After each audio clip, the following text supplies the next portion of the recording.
Hi friends, welcome to Whizbusters. I'm Emma. Firstly, the lookup value must be in the first column of the range, which you are searching. This means that when you choose your range of values, ensure that the lookup value is the first column in your range. Secondly, the function retrieves data from columns to the right of the lookup value.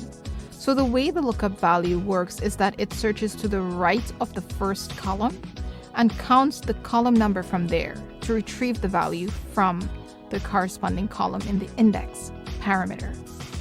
Thirdly, the table must be organized vertically.